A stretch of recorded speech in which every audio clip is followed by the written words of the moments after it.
Welcome into the Creighton Basketball Newsletter. I'm Jon Nyatawa, standing here in our fancy studio. We're off Zoom, so hooray. Here to talk some Creighton hoops and hoping that you guys have enjoyed our content so far. This Creighton Basketball Newsletter is exclusive to the Creighton basketball fan. We try to come up with different ideas and insights and analysis that obviously relate to Creighton hoops, but maybe just a little bit different from the traditional product. So hopefully you're enjoying it so far. If so, I hope you subscribed. It's omaha.com/newsletter. It's a really easy spot to find. Just click the little box and you're going to get this video. And you're going to get some written analysis and some other stuff in your inbox every week. So yeah, check that out. Tell your friends. Let me know what you think. I'm available on Twitter. You can DM me, send me an email. Love to hear feedback, good or bad, honestly. Just want to hear what you guys have to say. This week, talking about the NBA, because spent the last couple of weeks following the former Creighton basketball players in the NBA Summer League. 8 of them, right? Like 8 former Creighton guys in the NBA Summer League. Kind of unreal. Like, it wasn't too long ago when you typed in NBA on the Google search and the only guy that came up was Kyle Korver, right? Like, the Jays have really sort of transformed their program, as you know, and as a result, they're putting more guys in the league. So it was kind of fun to follow a lot of names that everyone here in Omaha is really familiar with. Try to make some positive impressions in the summer league, and I came away with a few takeaways just because, as I'm saying, I'm watching these guys and thinking of how it relates to the Creighton basketball program. And one is kind of what I just stated, that it sort of is a testament to what Creighton's built over the last decade, well, beyond. I mean, obviously, it feels like the program's just been ascending since Dana Altman took over and Greg McDermott followed him. But, like, to see this many guys with an NBA jersey on, even though for some of them it may just be temporarily, I think has an impact and shows that the Jays are moving on. I mean, since Creighton joined the Big East, 4 players have been drafted by NBA teams. That's the most, or the second most in the Big East. Villanova is by far and away Villanova's had a guy drafted in the last 5 drafts. So far and away the trendsetter in the league, but Creighton's right there at number 2. Well, maybe a little notch below, but number 2, you get my point, that the Jays have done well for themselves producing pros. Obviously at the NBA level, Europe, I mean, there's a ton of success stories from guys, Jeffrey Grossell, Gregory Echenike, Shahins Manigat.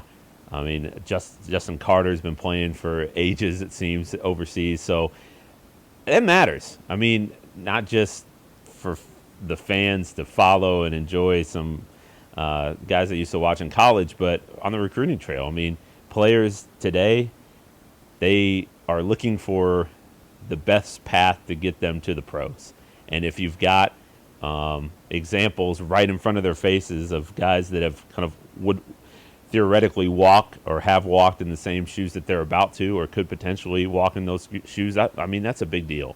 And so to turn on a summer league game or to turn on an NBA game and see a Creighton representative, that it matters. And so I think that, I don't know, it feels like Creighton's just in a really significant window right now, right? Because I think about, Doug McDermott just signed a 3-year deal, $40 million. Congrats to him. But that was a big headline moment. Kyle Korver is hanging up the sneakers and going into a coaching role with the Brooklyn Nets. Obviously, those summer league guys are doing their thing and trying to make an impact on the pros. And Creighton's coming off a Sweet 16, a top 10 recruiting class. It just feels like there's a lot of momentum for the program, a chance to kind of move itself up the ladder, so to speak, the college basketball hierarchy. And it feels like there's just a little bit more, a bigger national profile, a wider sort of lens that people are, that Creighton has access to now. And we'll see if the Jays can capitalize, because I mean, what Creighton's done to this point has been impressive. And I think that a lot of Creighton fans probably 10 years ago, 20 years ago wouldn't have imagined this. But now you're starting to think about, well, what could Creighton become? What's the potential of this program going forward? Is this it, or can Creighton even keep climbing higher?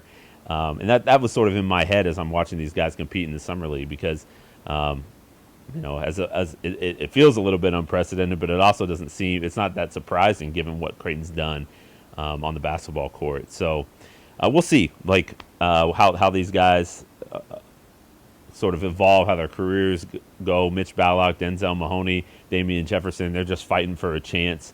Marcus Zagorowski, obviously he got drafted this past NBA draft, going to the Nets, and even he's in a battle. Is he gonna have a roster spot? Is he gonna have to sign a two-way deal? Is he just gonna? Are the Nets just gonna hold his rights? He's gonna have to compete in the G League and prove himself. So it's super competitive. I mean, even a guy like Doug McDermott bouncing around the league, trying to find the right fit, the right chance, and learning along the way. It just took him time to sort of settle in and find his niche. And that's sort of what the NBA is. I feel like if you're not for those who aren't LeBron James, Dame Lillard, like it can take a little bit of time to find out where you fit. So a guy like Tyshawn Alexander is doing that right now with the Phoenix Suns. So I think it's an exciting time for Creighton basketball. It's an exciting time for fans who follow the program. But again, to capitalize on the momentum, the Jays have to continue to have success. And so this next year is going to be really interesting, because obviously while they're bringing in a ton of recruits, the Jays are going to be really inexperienced. And so we'll have plenty more on that. I'll talk more on, we're a month away from the start of the official start of practice. So plenty of storylines to get to with these particular Jays, and how this team's going to mesh and grow together, and what it has to do to have success. But until then, I guess we'll just be back and keep talking, So I appreciate you guys watching, and yeah, we'll talk to you next week.